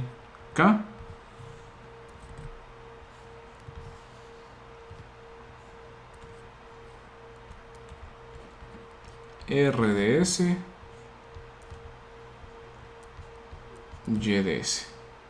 Y nos damos cuenta que esto de acá entonces estaría haciendo, digamos, que un nuevo g, que sería g en lazo abierto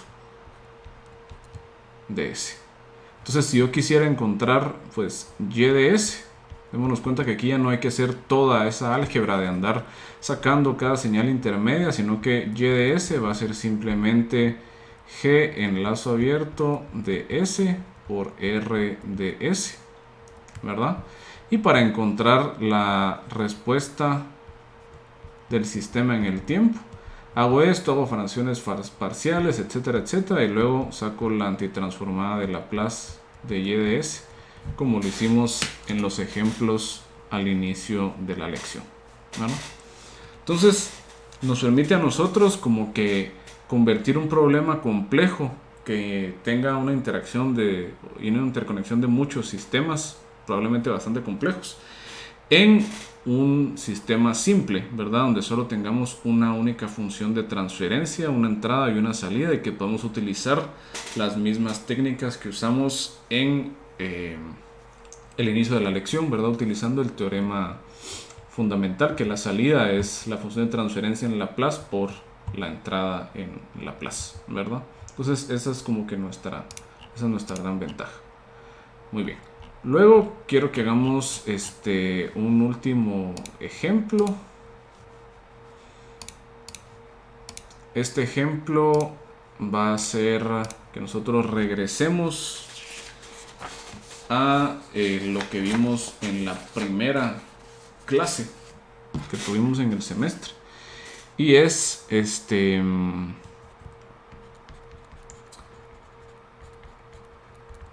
la forma canónica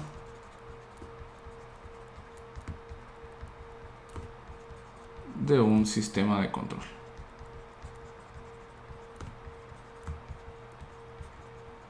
De un sistema, o a veces también se le dice lazo, ¿verdad? De control, ¿verdad? La forma canónica o la forma estándar también se le llama. Forma estándar de un sistema de control. Entonces, esta nos dice a nosotros que tiene la siguiente forma. Este va a ser otro ejemplo, va a ser un ejemplo bien sencillo de resolver, pero me interesa que nosotros conozcamos, pero la nomenclatura que usamos nosotros generalmente en control, ¿verdad? O sea, nosotros ya lo conocíamos como controlador, planta, sensor. Ahora le vamos a poner sus nombres en funciones de transferencia.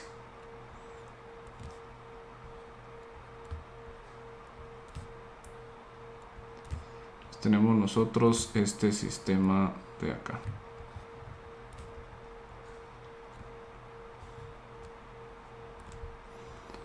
La salida YDS, la entrada o la referencia RDS más menos. Esta es la planta. Este es nuestro controlador. Este es nuestro sensor. La señal de acá es el error. Y la señal de acá es nuestra entrada UDS, ¿verdad? Entonces, esto, ¿verdad? Es típicamente la nomenclatura que se utiliza para un sistema de control en forma estándar o canónica, ¿verdad? Es importante que vayamos familiarizándonos ya con esta nomenclatura porque es inclusive la que utiliza MATLAB y Simulink, ¿verdad? O sea, GDS es la planta, HS es el sensor, CDS es el controlador, ¿verdad? La referencia R, el error E, la salida Y, la entrada U, ¿verdad? Vamos a decir nosotros que es la forma del sistema de control en lazo cerrado, ¿verdad? El lazo cerrado es la implementación. Es decir, nuestro sistema, ¿verdad? Nuestro sistema real tiene estos componentes, ¿verdad? Nuestro sistema real tiene estos componentes. Cuando nosotros hagamos la simplificación, ¿verdad? Utilizando álgebra de bloques, nos vamos a dar cuenta de que esto se va a transformar. Y esto lo pueden ustedes verificar, ¿verdad? Igual en las notas de clase está, pues, si ustedes quieren ver así el procedimiento, pero es súper sencillo. Esto nos queda a nosotros como la única función de transferencia que vale 1 más G, perdón, 1 más C G H C G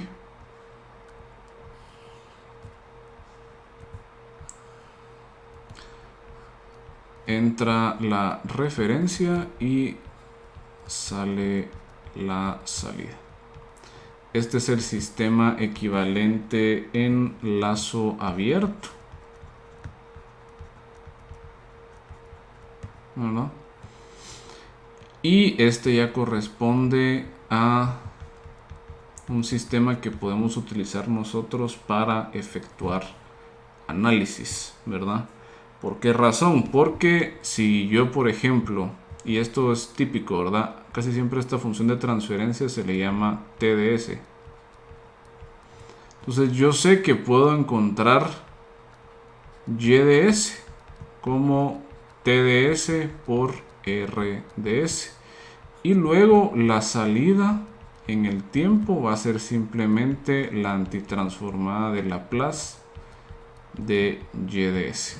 Entonces yo puedo analizar el sistema de control completo, ¿verdad? Si yo le coloco al sistema de control cierta referencia, por ejemplo un escalón unitario, tengo que ver qué ocurre en la salida. Entonces dense cuenta, si yo diseño bien mi sistema de control, lo que tengo que lograr es que y de s sea igual a la referencia eventualmente, ¿verdad? Entonces lo que vamos a estar haciendo es diseñar un controlador tal que t de s eventualmente vaya desapareciendo y que la salida sea igual a la referencia. Esto es bien importante que nosotros entendamos, ¿verdad? Que el álgebra de bloques, y por eso les pongo aquí que el lazo abierto es para análisis, y es porque esto es una simplificación puramente teórica, puramente de papel o de pizarrón, ¿verdad? Porque, por ejemplo, ¿verdad? Si yo tengo a mi servomotor, ¿verdad?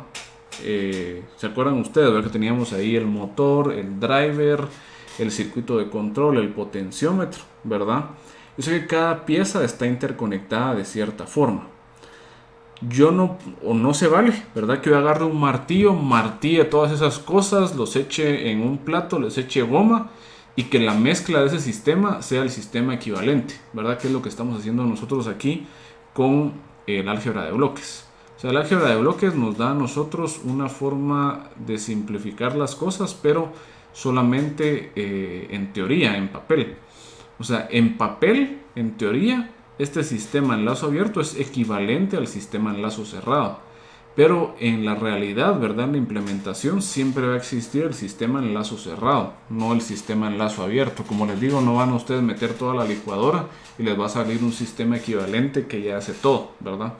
Sino que sí tenemos que tener bien claro, ¿verdad? Que el sistema real va a ser una interconexión entre muchos bloques, ¿verdad?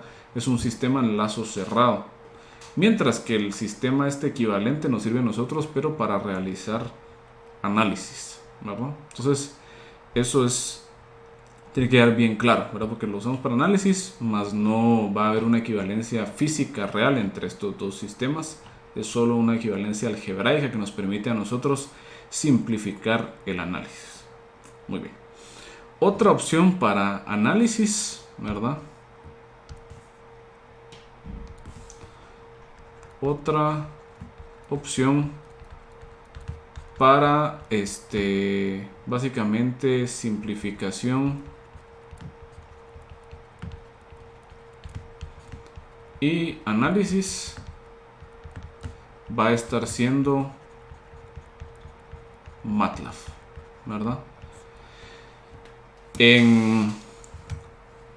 A lo largo del curso, ¿verdad? Y en su laboratorio vamos a estar nosotros utilizando MATLAB y Simulink, ¿verdad? MATLAB nos va a servir a nosotros de una forma un poco más teórica, más algebraica, más e igual como de pizarrón, ¿verdad? Y Simulink ya nos permite a nosotros hablar un poco más de implementación.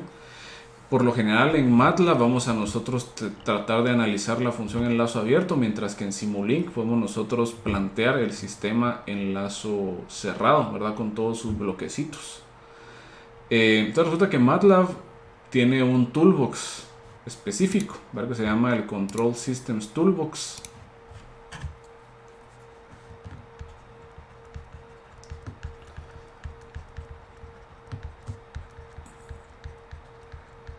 Que nos permite a nosotros manipular y simplificar funciones de transferencia. Entonces les quiero mostrar ahí un par de ejemplitos que se los subí también ya a Canvas, ¿verdad?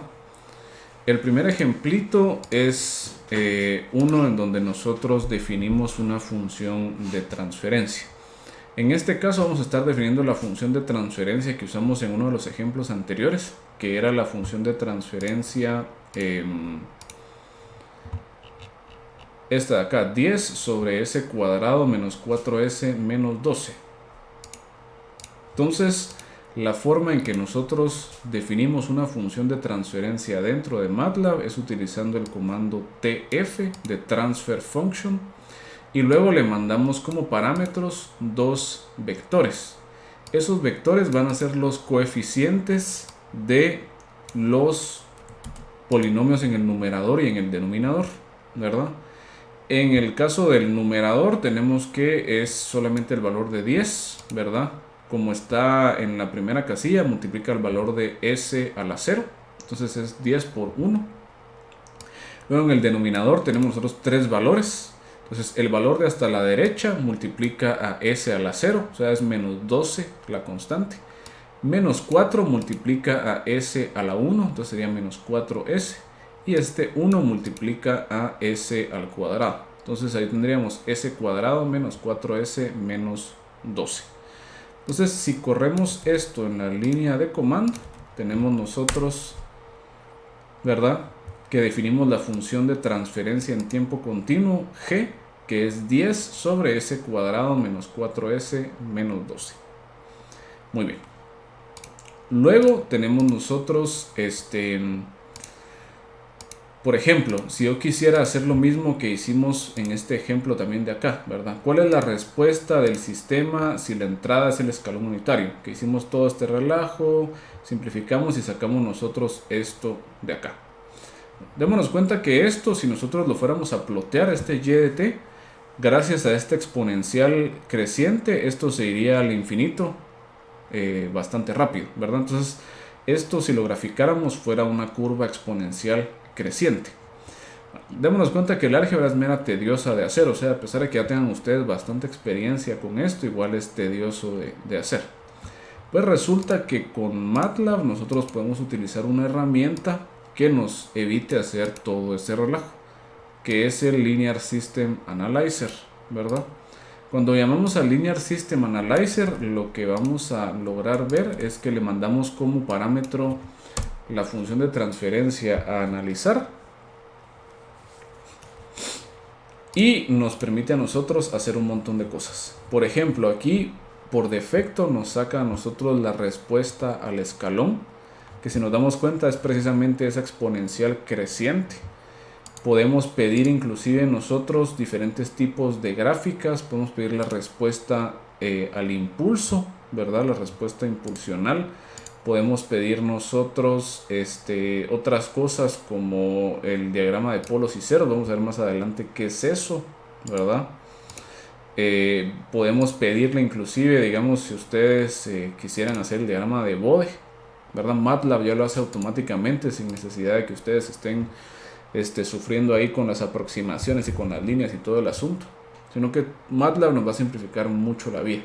Y esta herramienta es una de ellas, es una de estas bastante poderosas que nos va a permitir hacer bastante análisis sin necesidad de hacer mucha álgebra, ¿verdad?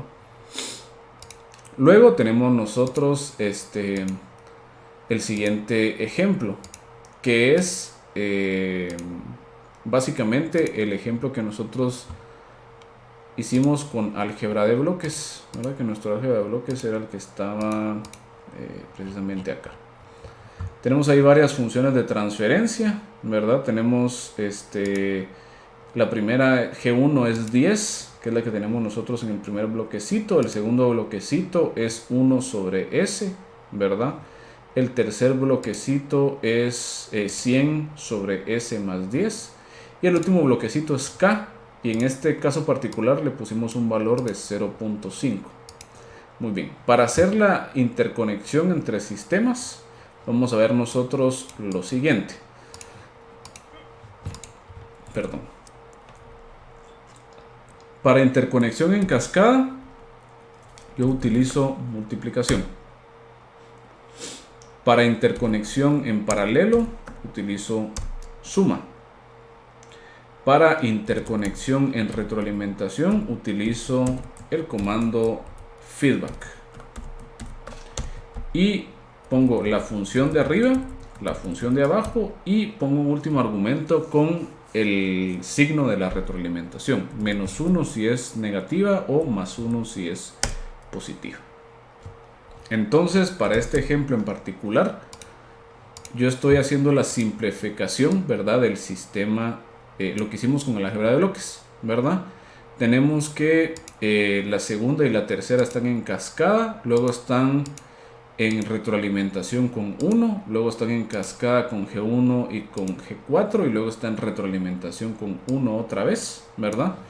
Generamos esto. ¿Y qué nos queda de respuesta? 500 sobre S al cuadrado más 10S más 600. ¿Qué pasa si evaluamos la respuesta que tenemos acá? Pues 1000 por 0.5, 500. Luego 1 más 10 por 0.5 nos queda 6 por 100, 600. Entonces nos quedó exactamente igual, ¿verdad? Haberlo hecho a mano que haberlo hecho utilizando las herramientas que nos da MATLAB. Finalmente solo les quería mostrar, ¿verdad? Y esto igual lo vamos a estar viendo pues en el laboratorio pues poco a poco, que Simulink nos permite a nosotros también hablar de sistemas en forma de diagramas de bloque. Por ejemplo, este es uno de los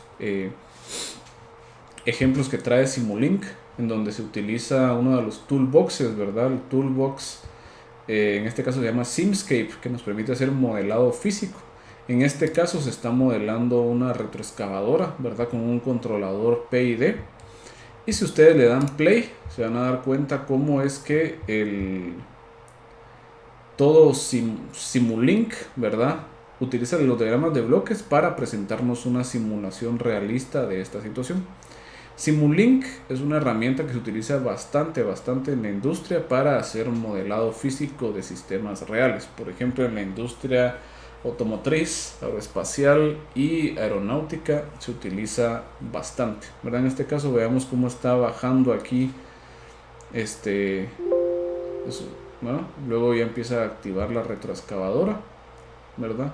Y va simulando ahí poco a poco. Entonces vamos a ver nosotros algunas cuestiones básicas. No vamos a ver tal vez tan a profundidad Simulink, ¿verdad? Ni Simscape, pero sí algunas cuestiones básicas como para que ustedes tengan idea de cómo realizar el modelado de sistemas de esta complejidad, ¿verdad? Entonces vamos a ver nosotros que, bueno, si bien algebraicamente tenemos bastantes herramientas, ¿verdad? Para resolver ahí, si tiene esta entrada al sistema, cuál es la salida, o para usar álgebra de bloques. También tenemos dos herramientas muy poderosas en Simulink y en MATLAB, ¿verdad? Inclusive en Simulink podríamos haber hecho el diagrama de bloques del sistema y encontrar la solución sin necesidad de haber hecho simplificaciones ni absolutamente nada, ¿verdad? Entonces, esa es la gran ventaja de tener estas herramientas. Y conforme vayamos avanzando en el curso, vamos a ir también avanzando, ¿verdad?, en el uso de estas herramientas, ¿vale? Muy bien.